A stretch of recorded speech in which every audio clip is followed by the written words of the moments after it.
how much time do you get to spend with the entire cast and kind of with that community? Not enough time. Especially for an indie film, there's never enough time. Yeah, exactly. I mean, especially for a feature-length film.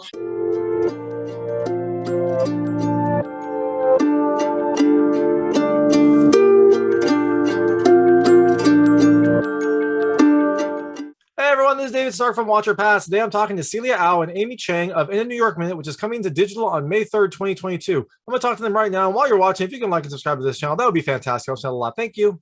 Thanks so much for joining me. This is Celia Au and Amy Chang from In a New York Minute, which is coming to digital on May 3rd, 2022.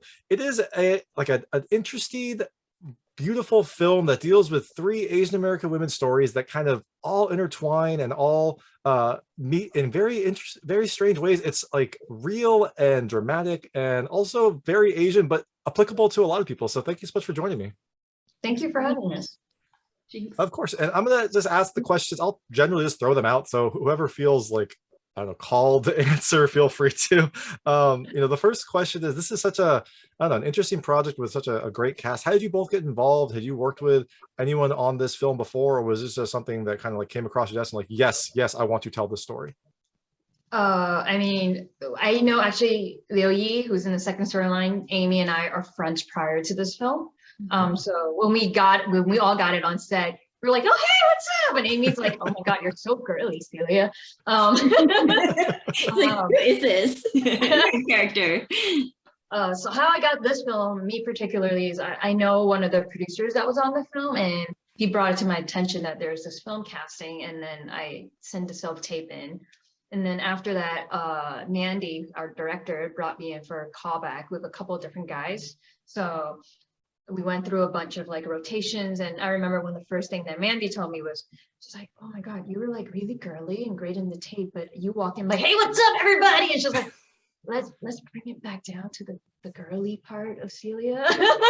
So you're like acting is like, you're such a tomboy. And I was like, what's up? And then yeah, like, that's just how I saw the character. That's the character that I was trying to portray. Celia, that's the character.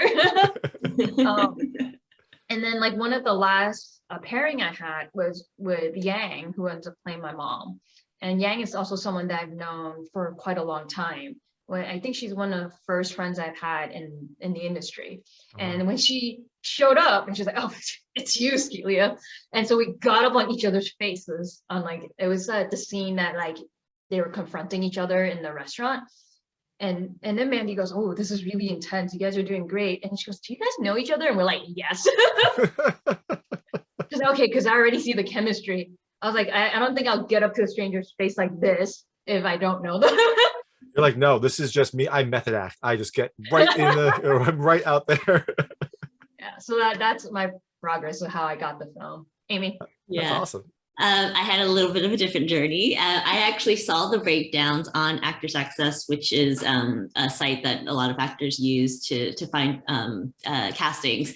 And I saw that it was a feature film with 3 Asian female leads. And I was like, oh, this definitely stands out. I am intrigued. And then when I read the breakdowns, I was like, I relate to each of these women, but there was definitely one character that drew me more. So I applied for that. And then it turns out the casting director, Wang Chen, is kind of like a, he's a great unifier of the New York Asian actors scenes. Like he knows somebody, or he knows everybody, or he knows somebody who knows somebody, right?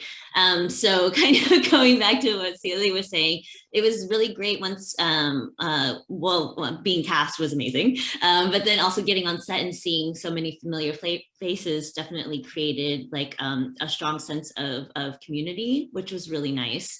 To be able to work with a lot of friends and peers in the industry. So yeah, and then my audition process is pretty straightforward. I went in for the initial read, and then I got a call back, and then I actually only got paired with one other actor. So I guess they got a strong enough sense of what I would do to be like, okay, we can imagine you with some of the other actors. But yeah, I think Celia, we saw each other at the callback at a point, just like in the hallway, and so that was like, okay, Celia's involved with this. This is gonna be a good thing. I love both the idea of this Wayne as this like Asian godfather of New York acting who like knows everyone and makes the connections. I also love that you all kind of independently had known each other, because I feel like New York is a big scene, and the acting scene in New York is probably huge, but maybe the Asian acting scene is smaller, or maybe it's just close knit. Like I love that there had already been these connections made before you got there. I mean, the Asian acting scene in New York now, I feel like is a lot bigger. But Yes. before, like I've been doing this for I think maybe a little over a decade, and it's so small. When I first started, like Amy was someone that I see all the time. Yi was someone I used to see all the time, and like we just all end up being friends and like, hey, let's hang out, you know. And that's how we all got to know each other. I think this is the first time I actually worked with Amy and Yi and on a job, but then we've known each other for a really long time. Right. I think we would see a lot of our peers at castings together, because it's like at the time, again, I think things have really grown within the community, but at the time there were maybe a handful of people at a certain level that you would be going in with. And so it's like you see the same familiar faces. And one thing I really appreciate is that I think we all understand that we're trying to improve the situation for our group. And so there's a lot of like support, and like I know that people have recommended me for things if they weren't available, and I've done the same for them, because it's like we all just want to bring each other up. So that's something that I've really appreciated, and I feel like has been a strong part of what's been going on in the community in the past several years. Yeah, and I liked Amy, what you said at the start, where you're like, there were 3 storylines. Was this a weird thing to have like 3 independent, well fleshed out Asian storylines in one movie? I mean, that's what drew my attention. Like seeing that, I imagine maybe you all met each other because you're all applying for like Asian role 1, because there are only so many of them, and this must have been, was this like a nice surprise to have this many options and these many kind of developed storylines in the film? You can choose not to answer if you don't want to. That's really fine as well.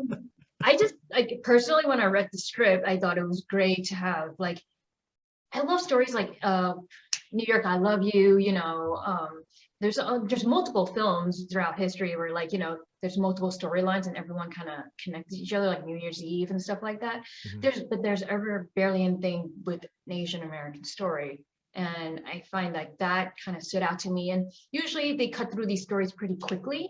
And I feel like all these 3 characters are really well developed, and you dive into their lives, And like, I think aside from that, like this film, all these 3 characters, if you pluck them out and replace them with a Caucasian actor, or a Black American actor, anyone with like Latina actor, actress, whatever it is, it will still work, because this core story is about human and like being human. Our struggles. It doesn't matter if we're Asians or not. Everyone goes through these process and these kind of struggles in their life, one way or another, right? So I think it's definitely a relatable and more of a general aspect. And I like to say, like, instead of just like it's an Asian American storyline, it's just a New York storyline, like what New Yorkers go through. Right. And to tag on to that, just that, yes, I wouldn't say it was weird. It was unique at the time. There weren't a lot of stories at that time when we were initially filming this, where there were Asian and Asian American leads, female leads specifically, and to have 3 of them was like bonus. Yeah. Right. And it's encouraging to see that there are more of those stories coming out now. But of course, we still need to like continue on that path. But that definitely stood out to me when I saw the breakdown, just having that as something unusual at the time. I'm going to add on, I was like, when we were filming this film, Crazy Rich Asians hasn't come out yet. Oh, wow. Yeah, that's the thing. That was different a time. big turning point, right, in our industry. So this is pre Crazy Rich Asians. I think it came out that summer after we were done. Mm-hmm. Yeah, and it's pre Minari too. Like Minari winning the Oscar was like a big deal as well. So yeah, definitely a very different time. So Celia, to your point, when you said that like this is an Asian story, but also you could, it's a very American, a very New York story. In my review, which I haven't recorded yet, but I will record soon, I think I say the same thing. Like this does feel like a very American story, but there are elements that really speak to kind of like things in Asian culture or things that Asian people go through, especially this like very intense push and pull between like duty and dreams. I feel like that is a theme that is, pretty present in, Asian film and also Asian culture. And I liked that was subtly mixed in these three stories. Like each person had that kind of a pull, but they were in very different ways. Yes, most definitely. I mean, like we have like the nuances of, the pho shop, right? The restaurant. And, for Amy's storyline, the duty of like, being the good daughter, what it means, like how to fulfill the parents' expectation. For like Angel's storyline, like we have David character played by Ludi, of how like he's being this like kind of in a way like macho Asian guy, he's like creative and like loves to talk in his native language as well. And they flip-flop between the two languages, which I think is really cool. Yeah. And so it sounds like you all knew each other and were able to form bonds. Now, one thing I was wondering is this film has kind of three distinct stories that do intertwine in little ways here and there. How much set time did you get with the entire cast, or did they kind of focus on stories and then film the glue later? Like how much time did you get to spend with the entire cast and kind of with that community? Not enough time.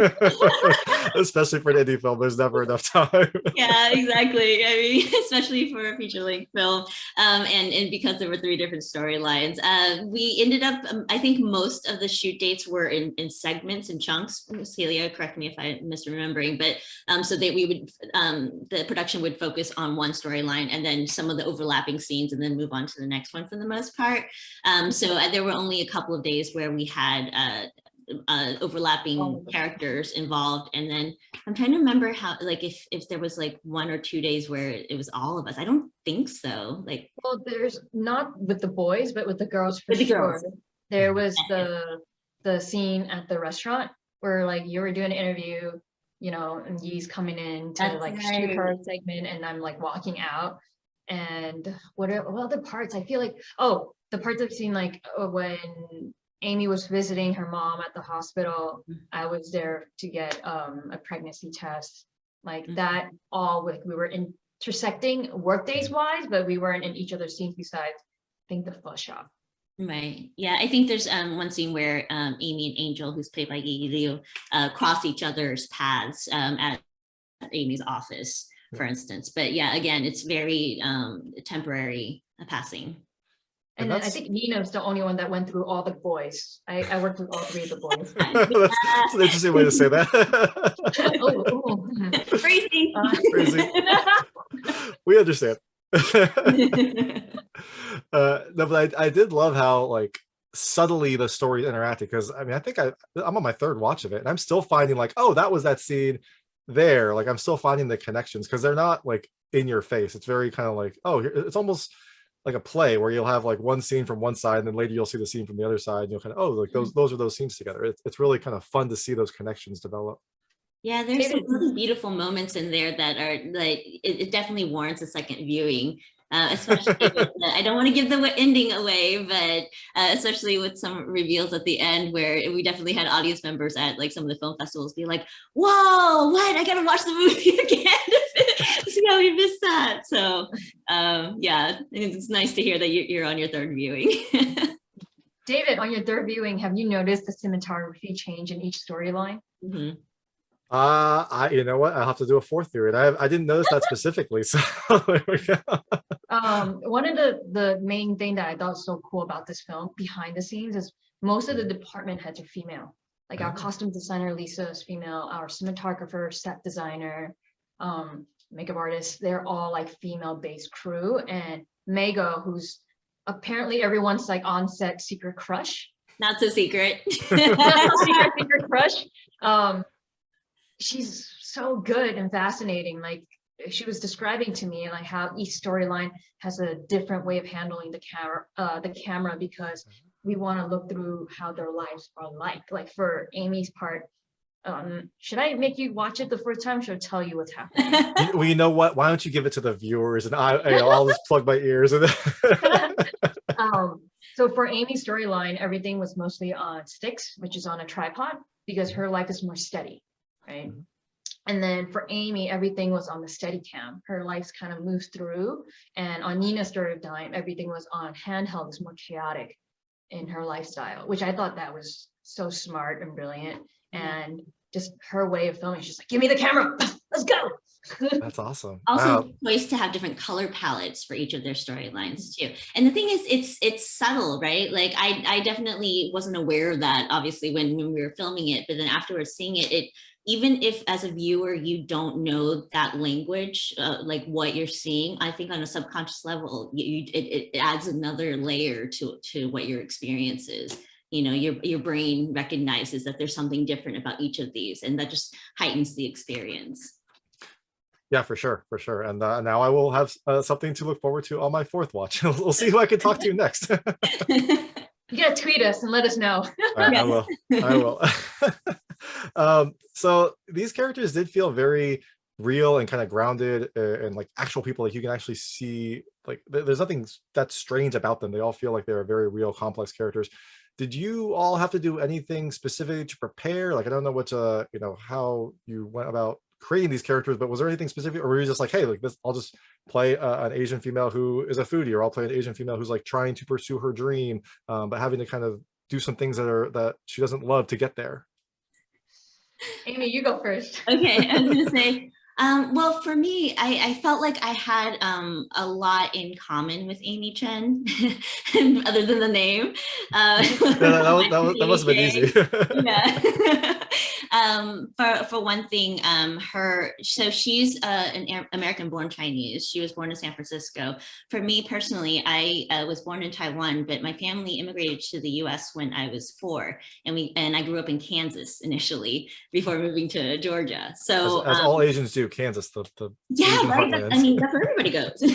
No, actually, my brother and I were like the only Asian kids in our entire school. I think that's how it felt anyway. But so I think I related to that aspect of her character, where she's very much steeped in American culture, but meanwhile she's also trying to honor her immigrant parents, and the beliefs that they have, and the need to be respectful and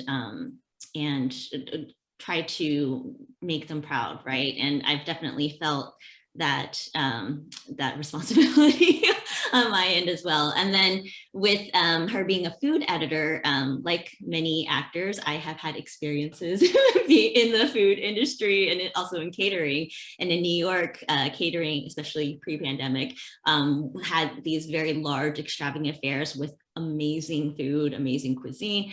So I definitely drew on my experiences with that to appreciate and highlight different aspects of cuisine as a food editor, as Amy. And you go to so many Michelin star restaurants now that you're a big star, that you're just like, this is just normal for you. No, we wanted to highlight the hole in the wall places. That's the direction she ends up going. Celia, what about you? Did you have to do anything to create Nina, or was it just something like you just went into Nina boisterous / girly persona? I mean, one of the first meetings I had with Mandy after she said, hey, you know, Nina's yours to play. And I'm like, yay. She sent me a film, this Hong Kong film, and we were on Skype talking, and she goes, hey, I want you to watch this film. And I was like, cool, I'm in Atlanta shooting right now in my hotel room. And I was like, I'll watch it tonight. Now, she did not tell me that this film is scary. Okay. She was like, I just want you to study this lead character, the way how she's like so lonely and feels so disconnected to everybody. And she was like, I want that to be the core of Nina. And I was like, great. And in the middle of the night, watching that film in my hotel room alone, and realized that this is horror, like it's a thriller where like it stems from this girl being murdered and decapitated and everything, and then goes back and tracking her life. So at the end of this film, I'm like, I'm so scared. I was like, I'm like alone in my hotel room. Every little sound I heard, I was like, oh, who's coming in here? Who's around me? And I remember telling Mandy, I was sort of like, I couldn't sleep last night. You scared me. You didn't give me a warning. This is going to be that scary. But that character, it definitely have a lot to do, like Nina's internal feelings and like feeling so disconnected, and like her trying to look for, you know, something to hold on to. Which the difference is in the New York Minute, Nina has Ian, but in the film, this girl didn't have anybody. And aside from that, like my parents owned a video store growing up. So I've watched a lot of like Hong Kong films and Chinese films since I was a kid. And I relate to a lot of these stories that have been told in Asian cinema. So then I bring some of these characters into it. I'm glad you were able to kind of capture Nina's personality. It was really weird when they decapitated her in a New York Minute, but I think it did fit. Oh, sorry. Oh. It really fit the like Asian American themes of, you know, like your head is I don't know how to stick that landing.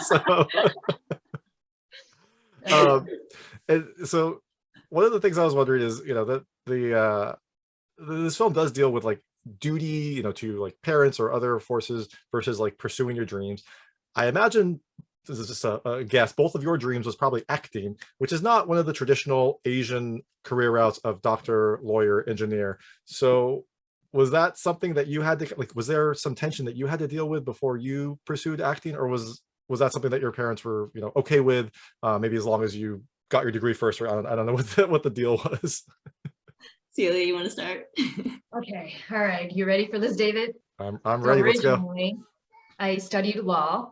Oh. I was in a special track in like my junior high school, my high school, in the track to become a lawyer. I actually got invited to DC to study law, but I always thought being a lawyer and or a politician, right, that I can change the world, right? Where I was like, I can fight injustice, I can help people. And then after a while, talking to my professors and some of my teachers, and I was like questioning about like electoral colleges and gerrymandering and everything, I realized that, hey, I don't think law's the way to go about in like changing the world, not for me personally, because I was like, there's so much happening, right? And I was like, there's so much that I need to understand, that I have so much schooling also. And I was like, oh man, this is not what I expected to be, because when I was in junior high school, like we were doing these mock trials, and I was like, I always want to be like the defendant, you know, I was like defending the person that's good. I was like, let me help the good people and put the bad people in jail. And I realized that in life, in practice, there's a lot more that would entails, not so much black and white all the time. So after that, I was like, I'm going to go into advertising and marketing. And then because I went into the Museum of Radio and Television in New York, and they were talking about how there's a lot of subliminal messaging in 30-second ads. And I was like, whoa, it's like a superpower to brainwash people in a 30-second ad. There was like a took whole a thing very quick turn from like wanting to save the world to wanting to brainwash people, but I'm all for it. People and save the world at the same time. You know, you just have to get them to think about good things, right?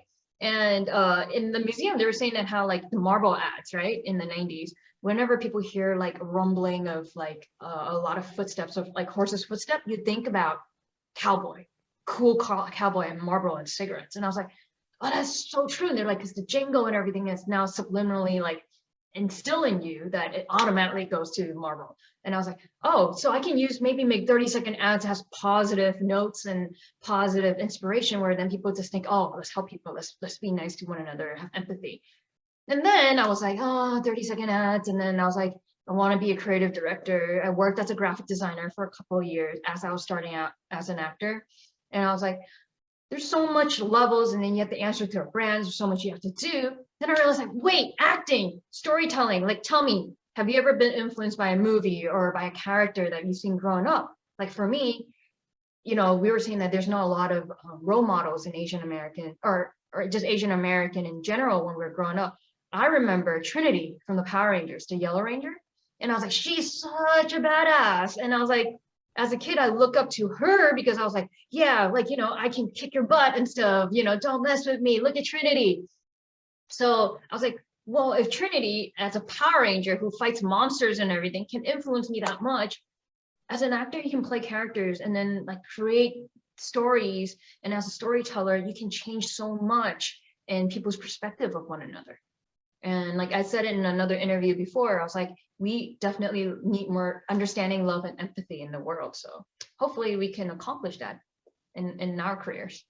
There we go. And the official stance of this video YouTube channel is that Tommy the Green Ranger is the best Ranger, but Trinity's a good second. Ooh, Ranger fight. There we go. I think given what you've performed, I think you would probably win in a fight between you and me. So, given your training and your background. Does it? I don't know if it dates me to say, like when you said Trinity initially, I was thinking of the Matrix. Is that before? After my No, so. that's what I thought of too. That was my first thought too. I was Okay, like, yeah, all she's a right. badass too. Like she, she opened your mind. She changed the world, right?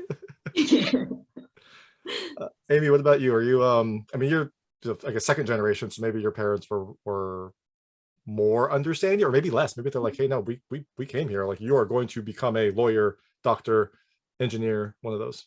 Right. Well, so technically, I think I'm still first generation because Oh, yeah, you are first. Yeah, yes, right. but it's still in either case. Yeah, no. I didn't have as much variety in my my journey towards acting. But I do remember like when I was little, there's like a picture of me in my family album where I am dressed like in a fairy outfit, and it's in a school play in second grade. I don't know because I remember the play was supposed to be about like major essentially like fairy tale characters. So like Snow White, Sleeping Beauty, Prince Charming, and then I don't know who I was supposed to be because I was wearing this like pastel tutu and wings. I think I created my own character because I didn't identify with any of the other ones, and my teachers, and bless them, they they allowed me to do that. So at a young age, I definitely had like sprinklings of wanting to be a performer, and then like when I was in middle school and high school, I played the violin and the flute, and as much as I love music, I realized looking back that like what I appreciated about those opportunities was getting to perform, being entertaining to people, bringing smiles to their faces. Like those were the strongest impressions I had of being a musician at that time. And so when I went to Brown, when I got to college, was kind of my first real chance to like explore, like expand my wings and explore a little bit more, because I think throughout middle school and high school was very much about like studying hard and getting into a good college. And then once I actually got into college, I was like, okay, freedom. What can I do here? So I had an opportunity to explore acting. So I got involved in like student theater and then in like student films. And I did an internship for VH1. I don't know. That's awesome. 1 year before I graduated. So that was my first time in New York, and kind of like, all right, I feel the scene. Okay. So then after I graduated, I was like, what the heck? I'm just gonna do it. I'm just gonna move to New York and try my hand at this. And so for the first couple of years, I would say, my dad would be like, so why are you in New York? It's so expensive there and it's so far away, because he's still in Georgia where I grew up. And I'd be like, oh yeah, I have to be here for work because productions, I'm doing production stuff. And so I was involved with film and TV to that extent, but I didn't tell him as an actor. And then 1 year, finally, I went home for Thanksgiving, and I sat him down and I was like, Dad, so you know how I've been telling you that I've been in New York for production? I've actually been on the other side of the camera pursuing acting. And so he kind of sat there quietly, taking it in. I was like, oh God, here it comes, here it comes. And he was like, well, I've always supported the arts, right? What? No, wait, what? Who are you? Are you my dad? What?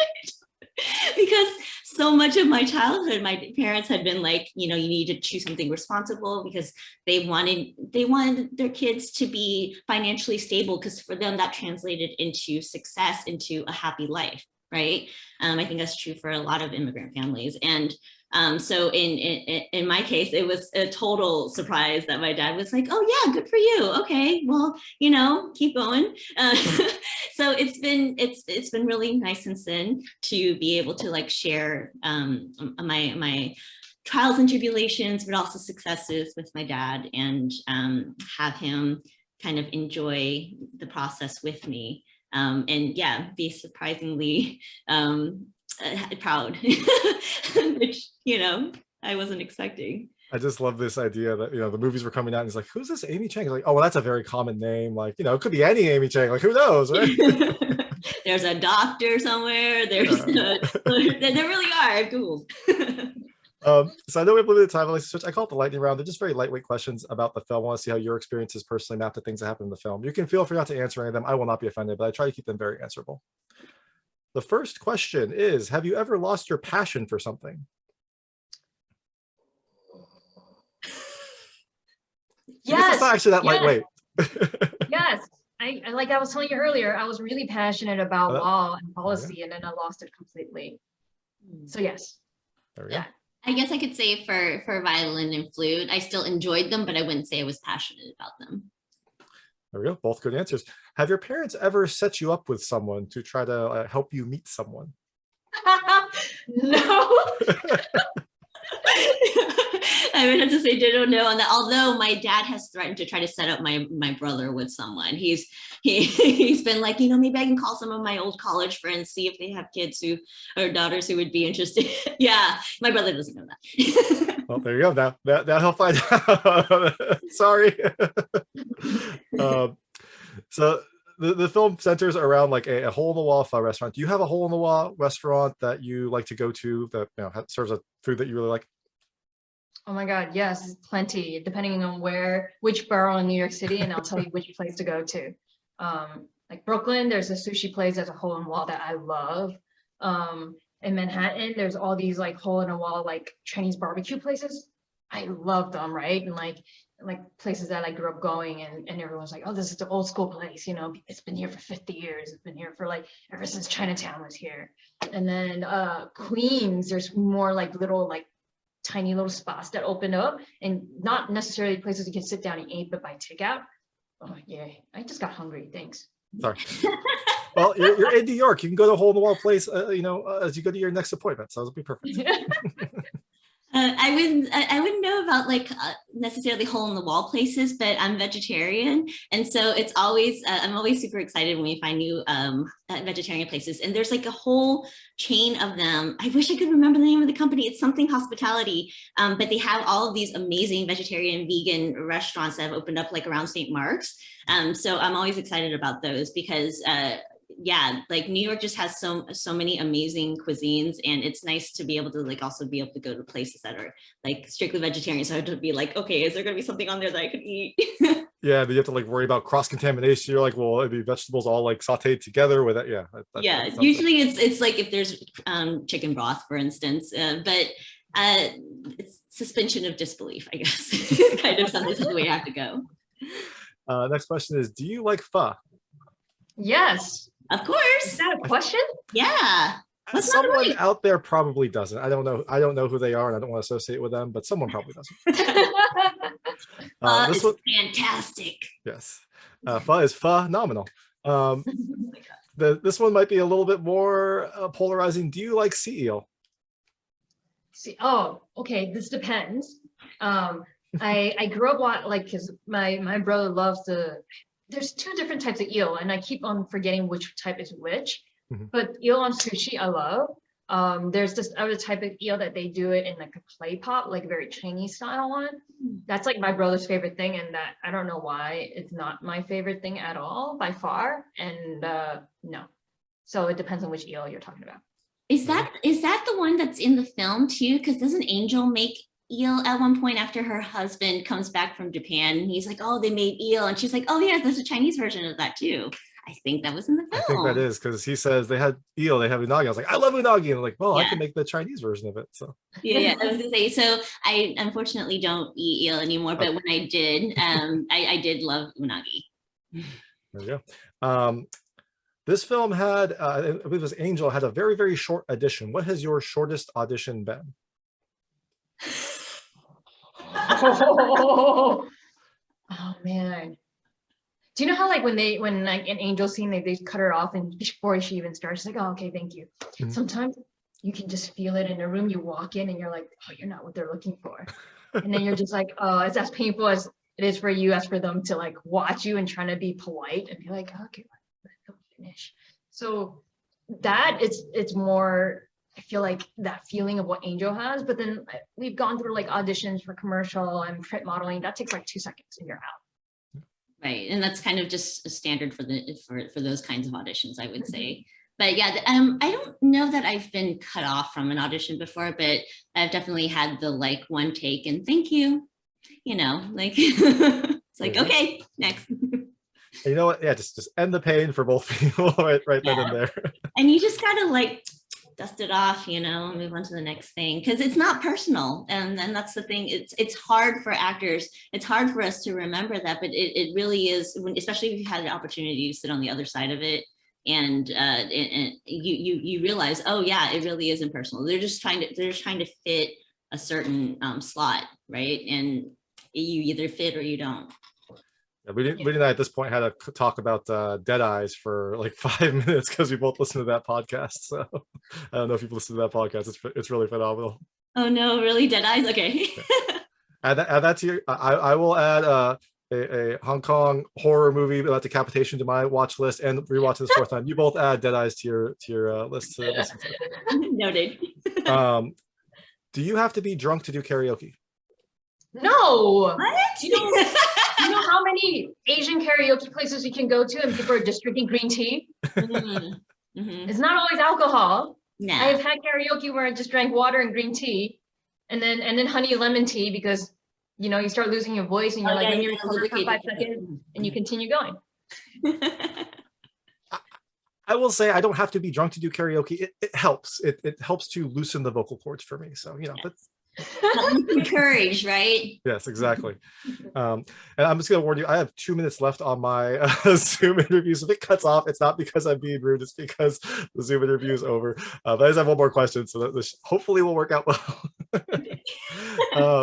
And so the last question is, the film is out May 3rd, 2022. It's coming out on digital, so anyone can watch it in the comfort of their own homes. You are out promoting it. I imagine you have other projects. This was made a long time ago, so I imagine there's other things coming out on the horizon for you. What is next for you? I guess we'll start with Celia. I'm actually, right after this, I'm going on set to finish a movie called Asian Persuasion. It's a film and-based rom-com. So I guess it's going to be out sometime next year. It stars like Dante Bosco, Kevin Kreider from Bling Empire, and a bunch of Filipino stars, Casey Conception, Yam Conception, Tony, and me. There we go. That sounds perfect. Speaking of the small community, Kevin used to be in one of my acting classes too. So I think we're all linked together. All linked. And then for me, my friend has a production company called Qiao Mark Productions. Janine Flynn and her husband Adam Charleston. We've created a couple of different projects, Customer 935 and Emma Z, and we have A Sleeper Awakens coming out where I get to play a magical creature. That sounds awesome. Well, so look for all of those, but first check out In a New York Minute, which comes digital on May 3rd, 2022. This is Celia Au and Amy Chang. Thank you so much for your time. Thank you. By the way, there's a flash sale this weekend for the movie, so there we go. Check it out. That was Celia Au and Amy Chang of In a New York Minute, which comes to digital on May 3rd, 2022. It's an interesting story with 3 Asian American women that all deal with very big life decisions, and they all kind of intertwine in this beautiful film that is very understated, but also feels very real. If you like this interview, please like and subscribe to my channel. It helps me out a lot. Make sure all my new content goes straight to you. And please check out my other content. I have another interview with Ludi Lin, who is in this film as well, and I also have a review of this film. Thank you.